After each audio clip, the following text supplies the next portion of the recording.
नमस्कार दोस्तों आज का विषय है शादीशुदा ज़िंदगी के अंदर, खुशहाल ज़िंदगी के अंदर तलाक हो जाना या तलाक की नौबत आ जानी।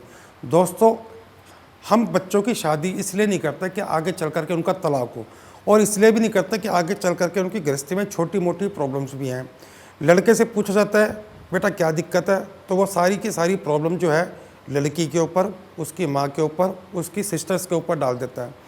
बहू से पूछा जाए बेटा क्या दिक्कत होगी ससुराल में, तो वो अपनी सास के ऊपर, अपने पति के ऊपर और नंदों के ऊपर या दुरानी जिठानी के ऊपर बात डाल देती है। यानी कि ये जो सब्जेक्ट है, शादी से पहले तो सब कुछ ठीक था, लड़का भी अच्छा था, लड़की भी अच्छी थी। अचानक शादी के बाद ऐसा क्या हो गया जो बात तलाक तक की पहुंच गई। बड़े बूढ़ों की मीटिंग भी हो गई, पंचायत भी हो गई।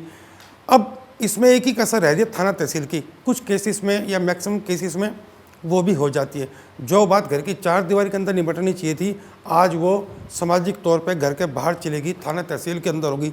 जिस इज्जत को हम बचाना चाह रहे थे वो इज्जत बाजार में उछल गई। दोस्तों, इस बुराई के ऊपर, इस बुराई को हम लोग कैसे जीत सकते हैं घरों के माध्यम से, आज हम इसी बारे में चर्चा करेंगे। दोस्तों, जिनकी कुंडली के अंदर लगन में मंगल होता है, लगन में राहु होता है या लगन में केतु देव होते हैं, ऐसे बच्चों को 28 वर्ष से पहले विवाह बिल्कुल भी नहीं करना चाहिए। अगर आपने करा, अगर आपकी बात तलाक तक पहुंचती है और तलाक नहीं होता है, तो 28 वर्ष के बाद ऑटोमेटिकली आपकी गृहस्थी सेट होनी शुरू हो जाएगी। लेकिन ऐसा बहुत कम केसेस में होता है, क्योंकि सावधानी यही है, अगर कुंडली में लगन के अंदर मंगल देव हो, राहु देव हो या केतु देव हो और आपने 28 वर्ष से पहले विवाह कर लिया, तो तलाक 1000% होना ही होना है। फिर भी कुछ केसेस के अंदर इसमें बचाव आ जाता है, क्योंकि वहाँ पे कुंडली के अंदर बृहस्पति बहुत मजबूत कंडीशन में होते हैं। कुंडली की जो पावर है वो बृहस्पति देव होती है हर बच्चे की कुंडली में, लेकिन किसी की बच्चे की कुंडली में अलग अलग होती हैं, वो बात का विषय है। अब हम बात करते हैं दोस्तों उस सब्जेक्ट पे, जो लड़की शादी के बाद प्रेग्नेंट होती है, गर्भवती होती है, गर्भवती होने के बाद पति पत्नी के बीच में नाराज़गी, झगड़े होने शुरू हो जाते हैं। बात इस लेवल तक पहुँच जाती है कि लड़की चाहती नहीं कि ससुराल में बच्चे के पैदाइश हो, डिलीवरी हो, वो अपने पीहर अपने मायके चली जाती है। ऐसे केस में दोस्तों कुंडली के अंदर सबसे पहला जो दोष होता है वो शुक्र के साथ केतु का दोष होता है।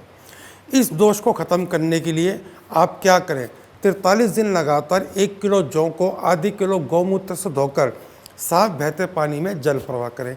इस उपाय को करने से आपकी शादीशुदा ज़िंदगी में खुशहाली आ जाती है। दोस्तों, अक्सर ऐसा भी देखा जाता है, शादी किसी की हो गई है और 35-36 वर्ष के बाद लड़के की कुंडली में किसी दूसरी लड़की का एंट्री, दूसरी लड़की का आगमन हो जाता है, या लड़की की कुंडली में किसी दूसरे लड़के का आगमन हो जाता है। अब बच्चे भी बराबर के हो रहे हैं, ठीक है, और ऐसे में एक्स्ट्रा मैरिटल अफेयर हो जाता है, तो ये बात जो है ना लड़के को पसंद आती है ना लड़की को पसंद आती है। उस केस में क्या करें दोस्तों, इस केस के अंदर आपको सबसे पहला जो उपाय है वो यही है कि आड़ू जो फल होता है, आड़ू के बीज, गुठली, उसकी गुठली के अंदर थोड़ा सा छेद करके उसमें साबुत सुरमा, डली वाला काला सुरमा भर के, और गुठली को काले धागे से अच्छी तरह रैप करके उसको अच्छी तरह लपेट के, ताकि गुठली का रंग नजर न आए, 1 दिन की 4 गुठली वीरान ज़मीन में दबाए और 43 दिन आप ये उपाय करें। तो दोस्तों, जो बच्चा शादी के बाद अपने मार्ग से, अपनी गृहस्थी से भटक गया था, चाहे वो लड़का हो चाहे वो लड़की हो, उसको वापसी आने में ये उपाय बहुत ज़्यादा हेल्प करेगा। लेकिन पेशेंस आपको रखना पड़ेगा। दोस्तों, ये देखा जाता है शुक्र चौथे घर का, उसकी कुंडली में लड़का हो चाहे लड़की हो, उसकी कुंडली में 2 शादियों का योग होते हैं। अगर आपकी शादी नहीं हुई है और आपकी कुंडली में ये योग हैं, तो अपने ही जीवन साथी से नाम बदलकर दोबारा विवाह करेंगे तो ये योग जड़ से ख़त्म हो जाएगा। दोस्तों, अब हम बात करते हैं कुंडली के अंदर जिनकी कुंडली में विधवा योग होता है। दोस्तों, इसके तो कई सिम्टम्स हैं, लेकिन लाल किताब भेद देने से मना करती है। फिर भी मैं आपको कुछ सिम्टम बता देता हूँ। जिनके लगन में सूर्यदेव हो, उन बच्चों की गृहस्थी कभी सेट नहीं हो पाती है, क्योंकि लगन में सूर्यदेव होता है। ऐसे बच्चों को या तो गुस्सा आता नहीं आता है, तो फिर स्टीम लेवल पर आता है। अच्छा, इसके एक बहुत हिडन एक उसमें बात आती है, जिनके लगन में सूर्यदेव होता है दोस्तों, उनके अंदर बात आती है ईगो की। ईगो किसी को पसंद नहीं होती, ना पति को पसंद होती ना पत्नी को पसंद होती। जहाँ पर बात ईगो की आ जाती है ना दोस्तों, वहाँ पे शादीशुदा ज़िंदगी के अंदर एक ना एक को कॉम्प्रोमाइज़ करना ही पड़ता है। अगर दोनों ही वर्किंग है तो फिर तलाक 1% हो गया, 1000% होगा। अगर तलाक नहीं हुआ तो वो तलाकशुदा ज़िंदगी जिएंगे। दोस्तों ये आधार है लाल किताब ज्योतिष का। दोस्तों ऐसे अनेकों सब्जेक्ट हैं, अनेकों उदाहरण हैं जिनकी कुंडली के अंदर लोग बाहर जाते हैं कि I am very happy married couple, but नहीं दोस्तों, ऐसा नहीं होता।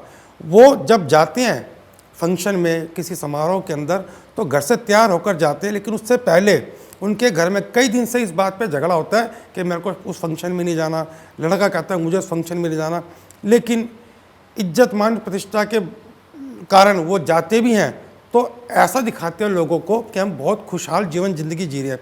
ऐसा नहीं होता है दोस्तों। अंदर सभी को पता है कि उनकी खुशहाल ज़िंदगी कैसी कैसी है। दोस्तों सबसे बड़ी बात आती है, लड़की की कुंडली में अगर बुध खराब होता है तो उसकी एडजस्टमेंट नहीं हो पाती है। बुध खराब यानी कि उसको ऐसी आदत पड़ जाती है कि कोई भी बात कर रहा है उसको ऐसा लगता है कि ये मेरे बारे में बात कर रहा है, चाहे वो ननंद हो, चाहे वो भाभी हो, चाहे वो दरानी हो, चाहे वो जेठानी हो, इवन उसके सास तक भी क्यों ना हो, तो वो अपने कानों की बातों से या उसके दिमाग में जो ये फिजूल चलता रहता है कि जो भी बात कर रहा है मेरे लिए कर रहा है। तो दोस्तों ऐसे बच्चे को चाहिए 43 दिन लगातार साबुत मूंग पक्षियों को खिलाए। उसके बाद जीवन में ये अपना ले कि घर के अंदर साबुत मूंग खाए ना और पक्षियों को दान देती रहे, उसको खिलाती रहे। उनके घर के अंदर से रबड़ प्लांट, मनी प्लांट, तुलसी, चौड़े पत्ते वाले पौधे ये कदापि नहीं होने चाहिए। ऐसे बच्चे के घर में म्यूजिकल इंस्ट्रूमेंट होता है वो भी नहीं होना चाहिए। मंदिर में शंख होता है, शंख भी नहीं होना चाहिए। दोस्तों ऐसी लड़की को सर्वाइकल्स होता है, दांतों की प्रॉब्लम्स होती है, पायरिया होता है, और उसकी जो प्रॉब्लम्स हैं उसकी सगी माँ के पास है। वो कैसे? उसकी माँ को आदत होगी कि घर की छत के ऊपर पक्षियों को चावल, बाजरा, अनाज, सतनाजा डालने की, छत के ऊपर पक्षियों के लिए पानी का पात्र रखने के लिए। दोस्तों हम आपको सेवा करने से मना नहीं कर रहे, लेकिन उसका स्थान परिवर्तन करवा रहे हैं। घर की छत जितनी साफ़ सुथरी होगी उतना ही सुख आपको आपकी बेटी के ससुराल में मिलेगा, बहू को भी इतना सुख आपके परिवार में मिलेगा। ठीक है ना? आप तो ये चाहते हो कि मेरी बेटी रानी बन के रहे, दूसरे की बहू जो आए, दूसरे की बेटी जो आपके घर में बहू बनकर आए, तो दोस्तों ये सामंजस्य ये बनाना पड़ेगा। देखो प्रॉब्लम किसी में नहीं होती, समस्या किसी में नहीं है। जो ग्रह कुंडली में खराब होगा उससे संबंधित आपको परेशानियां आएंगी ही आएंगी, 1000% आएंगी। दोस्तों ऐसे कितने ही एग्जाम्पल हैं। अगर आप अपनी कुंडली का संपूर्ण विवरण करवाना चाहते हैं, विश्लेषण करवाना चाहते हैं, या मुझसे अपनी कुंडली की जांच करवाना चाहते हैं, तो दिए गए स्क्रीन नंबर पर दोस्तों फ़ोन करके मुझसे संपर्क कर सकते हैं। मैं सिर्फ टेलीफोन पर ही बात करता हूँ दोस्तों, मिलता नहीं हूँ। ठीक है दोस्त, नमस्कार।